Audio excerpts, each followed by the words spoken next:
My name is Earl McKenna, and I've been pulling fish from the Atlantic for 50 years. I've weathered storms that would make a grown man weep, lost friends to the cold embrace of the sea, and learned long ago that the ocean doesn't forgive, it only forgets. But I'll tell you straight, there are nights I still think about, nights that changed something in me. Not my body, my soul, maybe, or what's left of it after all these decades on the water. It was October of 1985 when it started. Pemaquid Point, Maine. I was 56 years old then, still strong enough to haul traps for 14 hours without my hands cramping up, still foolish enough to believe I understood the sea. That October, something was wrong. I can't explain it better than that. I've tried, God knows I've tried, over beers with other fishermen, to my late wife Margaret before she, even to myself in the mirror on mornings when I couldn't, but the words never quite fit. It was like the ocean itself was holding its breath, waiting for something. The moon vanished 3 nights straight. Now, I know what you're thinking.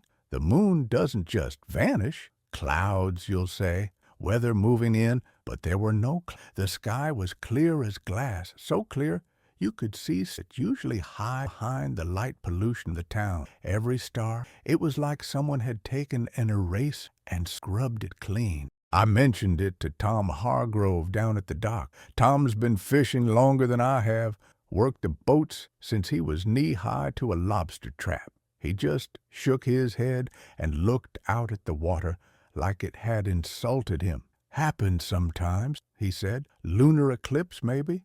Or your eyes playing tricks. But I knew my own eyes, and I knew that something in the rhythm of things had changed. The first night without the moon, I couldn't sleep. Margaret was already in bed, and I sat on the porch of our cottage, a cup of coffee that had gone cold 2 hours before. The house smelled like salt, and the wood stove we'd fired up that afternoon. Everything was too quiet. The waves were barely murmuring against the rocks, not like they usually do, with that constant rhythmic conversation. This was like listening to someone hold their breath. Around 2 in the morning, I made a decision. Call it instinct, call it stubbornness, call it the kind of madness that comes with age and too many nights alone on the water. I grabbed my jacket, my boots, my keys. I didn't even leave a note for Margaret. I just knew I had to go out. The Mary's Hope, that was my boat then, a 32-foot trawler I'd owned since 1974, was waiting at the dock like she always was. I'd named her after my mother, who used to say that hope the only currency. I'd learned by then that hope was just another way of lying to yourself, but I kept the name anyway. Habits die hard. The engine fired up on the first try, and I pointed her northeast, toward the deeper waters past Monhegan Island. I didn't have a plan.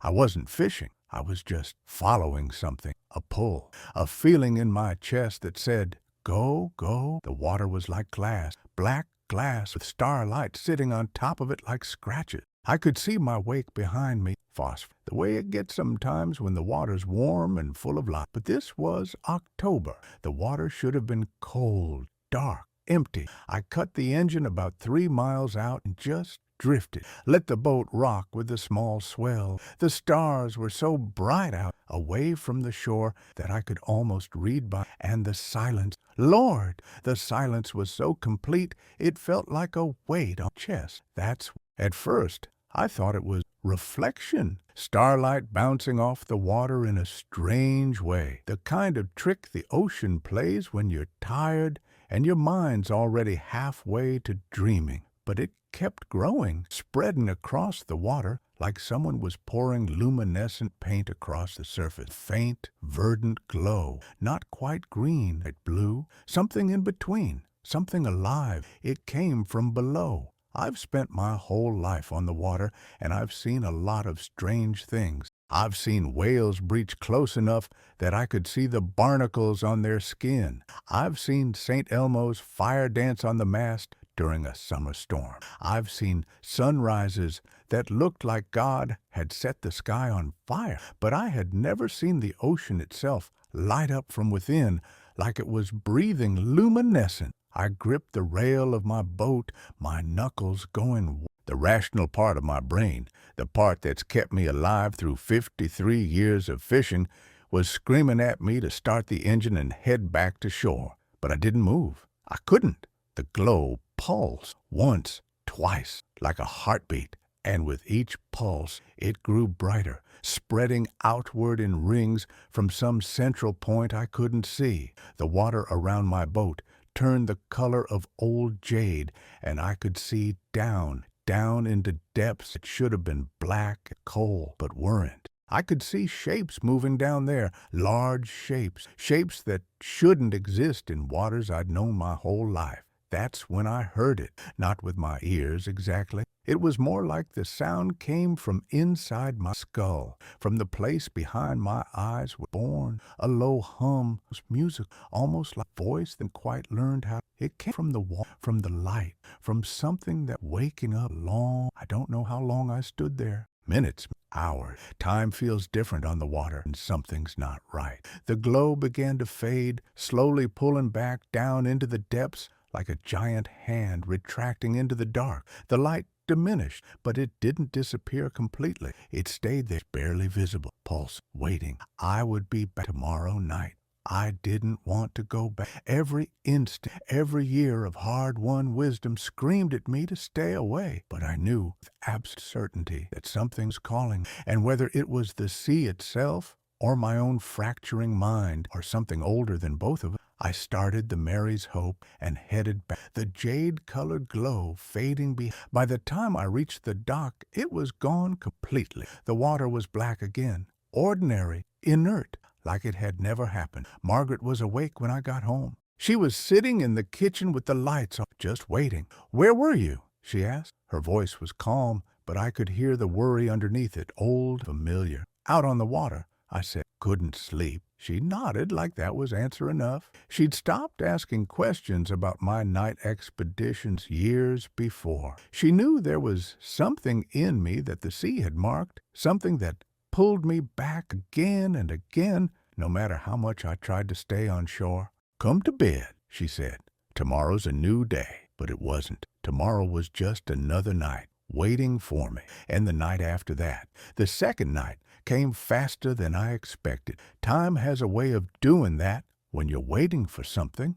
It either crawls like a wounded animal, or it sprints. That October, it sprinted. I told Margaret I was going into town for supplies. It was a lie, and she knew it was a lie. But we had an understanding by then. There are some things a wife doesn't ask about, and some things a husband doesn't explain. We'd built our marriage on those silence. The Mary's Hope was ready. I'd checked her over twice that afternoon. Engine, fuel, lines, radio, everything in order. I wasn't planning to go far or to stay long. At least that's what I told myself. The moon was still missing when I left the dock at dusk. The sky was bleeding purple and gold as the sun dropped behind the land, and the clouds were thin enough to see through. But no moon, not a sliver, not a hint. It was like the night sky had a hole in it where something important should be. I motored out to roughly the same spot as the night before, maybe a quarter-mile north. The water was rougher tonight. Not rough exactly, but restless. Small swells that came from no particular direction, like the ocean couldn't decide which way to move. The air tasted of salt and something else, something mineral, almost metallic. I cut the engine and waited. It took longer this time. I sat there for maybe 40 minutes, watching the stars come out, listening to the water lap against the hull. My coffee had gone cold again. My fingers were stiff from the October chill. I was starting to wonder if the first night had been some kind of hallucination, exhaustion, stress, the kind of thing that happens to a man when he's been working too hard and sleeping too little. Then the water changed temperature. I felt it first as a warmth spreading across the surface, radiating out from some point I couldn't see. Then the glow started, but this time it wasn't a gentle emergence. It was sudden, violent almost, like someone had struck a match in the deep and set the entire ocean on fire. The water around my boat turned that verdant green again, but brighter, much brighter, bright enough that I had to shield my eye. The light came in pulses, each one stronger than the last, and with each pulse the water got warmer. I could feel the heat rising up through the hull, through the soles of my boots, warm, alive. And then the fish, they rose from the depths in schools so thick I couldn't count them. But these these were massive, some of them longer than my boat. I saw fins that shouldn't exist on any creature swimming in the Atlantic, scales that caught the bioluminescent light and threw it back like mirrors, eyes that were too large, too intelligent, too aware. They circled my boat once, twice, 3 times. They didn't attack. They didn't seem aggressive exactly, but they were curious in a way that made my skin crawl. It was like being studied by something that was trying to understand what I was, what I meant, whether I belonged in their world or not. The hum started again, louder this time, no longer just in my head. I could hear it with my ears, coming through the water, vibrating the metal of my boat. It was a sound like whale song, but deeper, more complex. There were layers to it, harmonies that shouldn't exist in nature. It was almost like music, almost like language. One of the fish came up alongside the boat. It was massive, easily 20 feet long, with skin that shimmered between silver and that same jade green. Its eye was level with mine, separated only by the rail and a few inches of air. It was looking at me, not at my boat, not at the water around me, at my face. I should have been terrified, and my heart was hammering against my ribs like it wanted to escape. But there was something else, too, a sense of recognition, like this fish, this impossible creature, was someone I'd known in a dream I couldn't quite remember. "Hello," I whispered. It was stupid. It was insane, but I whispered it anyway. The fish made a sound, a clicking, chirping noise, and then it was gone, diving back down into the light. But the others remained, still circling, still watching. That's when I saw the other boat. At first I thought I was hallucinating again, a trick of the light, a shadow cast by the glow beneath the water. But as my eyes adjusted, I could see it more clearly. It was a fishing vessel, maybe 40 feet long, old-fashioned in a way I couldn't quite place. The wood was dark, almost black, and the rigging was tattered. There was no one on deck that I could see, but there were lights in the cabin, a warm amber glow that looked almost welcome. The boat was maybe 100 yards away, floating in the same jade-colored water I own. And like my boat, it was surrounded by those massive, impossible fish. I knew with absolute certainty that I had never seen this boat before. But I also knew, the way you know things in dreams without evidence or reason, that I had seen it many, many times, that I knew every inch of that vessel, that whoever was on that boat,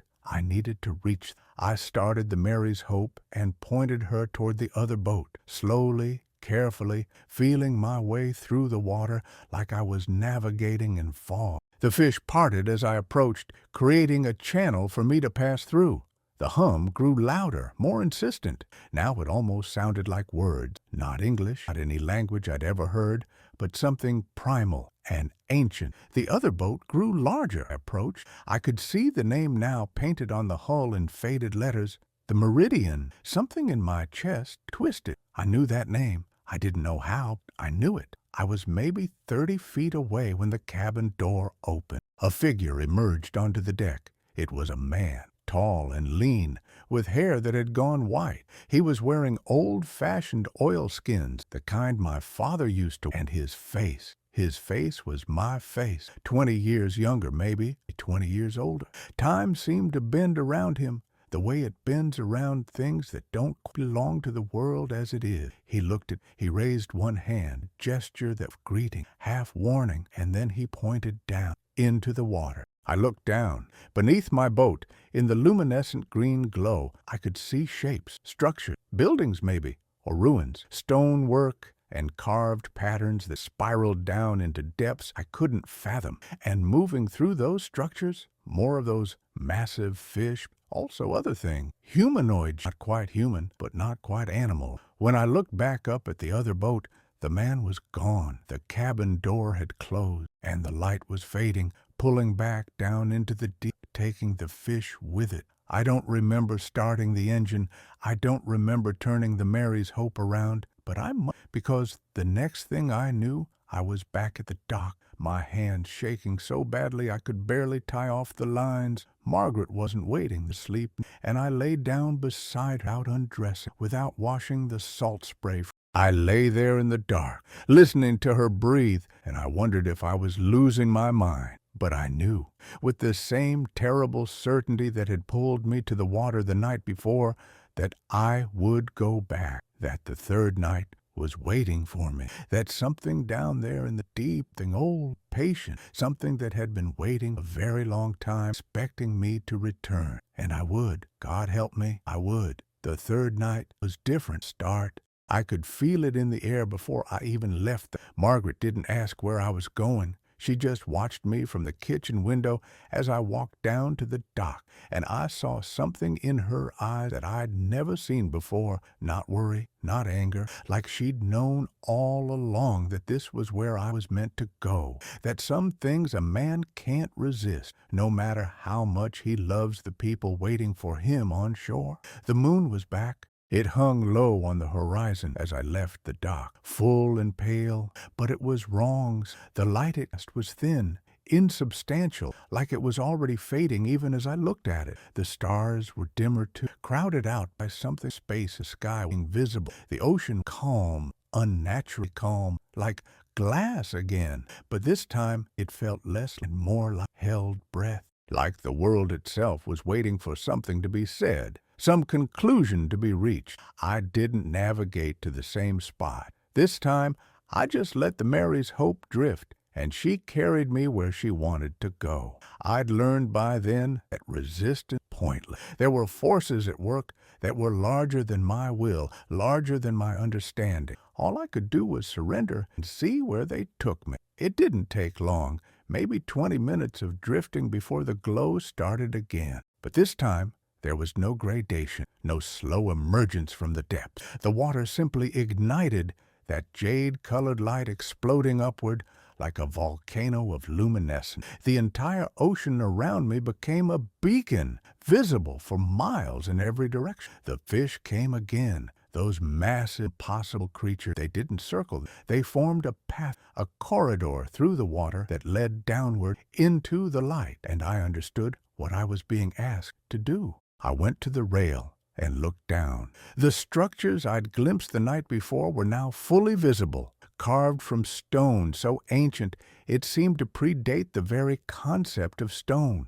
There were geometric patterns, spirals, symbols that hurt to look at directly, the kind of hurt that comes when your mind encounters something it wasn't designed to comprehend. And beneath it all, in the deepest part of the glow, I could see movement, massive movement, something vast stirring in the deep, like a sleeper turning over in bed after centuries of rest. The hum became a roar, not an angry roar, but something deeper, more fundamental. It was the sound of the earth itself, the sound of tectonic plates grinding in the dark, the sound of the planet breathing, and underneath it, woven through it like melody through percussion, was that almost language, those almost words the human mind kept trying to translate but never quite could. The man appeared again on the deck of the Meridian, but this time I could see him more clearly. He was older than me, or younger than me, or outside the concept of age entirely. His face was mine and not mine,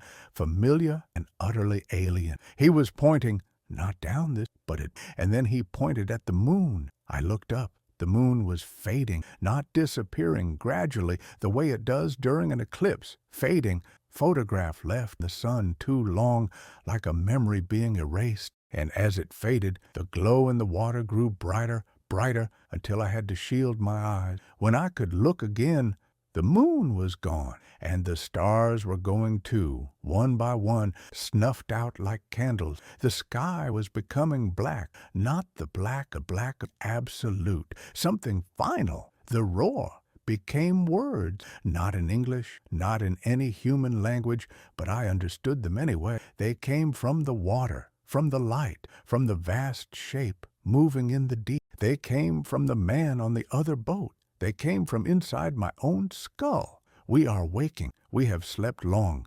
We have dreamed of the sun and the stars and the moon that kept us hidden. Now the moon fades. Now we rise. Will you come with us, Earl McKenna? Will you descend into the deep and see what, or will you return to the light above and carry this doubt, terrible, beautiful? I don't know how long I stood there, minutes or hours or years, compressed into a single moment of, I could feel the pull of those depths, the promise of mystery that would make every answer I'd ever found seem like a child's riddle. I could see myself diving from the rail, sinking down the stone structure, down to massive creatures, down into the light, and somehow knowing with absolute certainty that I wouldn't drown, that I would breathe there, that I would belong. My hand was already on the rail. My feet were already moving toward the edge. And then I thought of Margaret. I thought of her sitting in the kitchen that morning, making coffee the way she always did, with that careful attention she brought to everything. I thought of her hand, scarred from years of pulling up nets with me, roughened by work. I thought of her waiting, knowing I would come back, knowing the uncertainty that love, that faith, stubborn refusal to let me go without a... I stepped back from the rail. No, I said. My voice sounded strange in the roar of that impossible sound, small and thin and human. No, I won't. The roar stopped, the light wavered, and in that moment of silence I heard something that sounded almost like laughter. Not cruel, not disappointed, but the kind of laughter that comes with recognition, with understanding. You choose the surface, you choose the limited, the mortal, the small. You choose to remain Very well, Earl McKenna. You have your answer. Let it haunt you. I started the Mary's Hope. My hands weren't shaking this time. They were steady, purposeful. I pointed her toward shore and opened the throttle, feeling her respond beneath me with all the solidity and reality of a boat I understood, a boat truly mine. Behind me, the light was fading. The moon was coming back, first as a shadow, then as substance, then as full pale glow again. The stars returned one by one. The roar became a hum, then a whisper, then silence. By the time I reached the dock, the ocean was ordinary again. Black water, ordinary swells, the salt smell of home. The meridian was gone. I've never seen another sign of it in all the years since.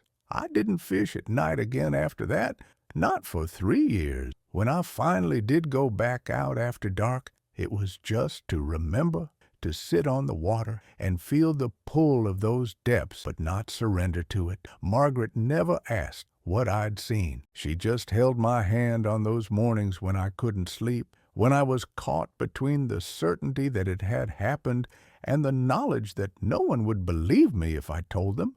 I'm an old man, older than the man I was that October. My hands shake when I tie knots, and my back aches with every haul. The sea has taken its toll, and I've made my peace. But sometimes, on nights when the moon is full, I stand on the dock and I listen. And sometimes, not often, but sometimes, I hear it. That hum, that almost language, that patient, ancient call from the deep. And I wonder if I made the right choice. If staying on the surface, in the small, uncertain world of human love and human limitation, was the right answer, or if I was meant to descend, to become something other, to know the mysteries that wait below. But then I think of Margaret, and I know I made the only choice I could make. The sea taught me that night. It taught me that there are questions we're not meant to answer, mysteries we're not meant to solve. The ocean will keep its secrets, and some part of it will spend the rest of our lives wondering what they are.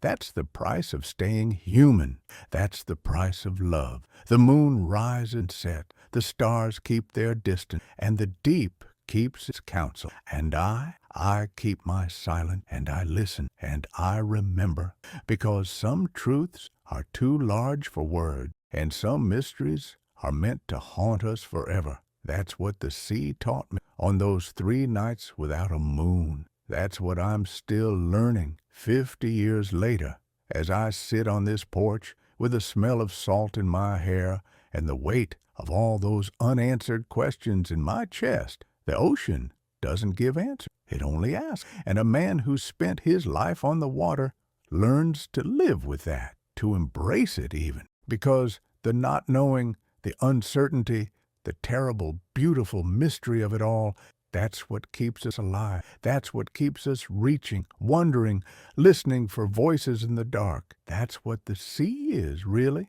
Not water and salt and cold, but the space between what we know, what we'll never know. And if a man's lucky or cursed, depending on how you look at it, he gets to spend his whole life learning the difference. The value of life isn't in knowing everything, but in loving and staying faithful to those who love us. Even when the unknown calls our name, the sea will always keep it secret. And sometimes leaving those questions unanswered is the greatest act of wisdom a man can have. If this story touched your heart, if you too feel that call from the unknown, don't forget to subscribe and like this video. Come back whenever you need to hear the voices of the sea. I'll be here on this porch, telling stories while the sun goes down. Thank you for listening.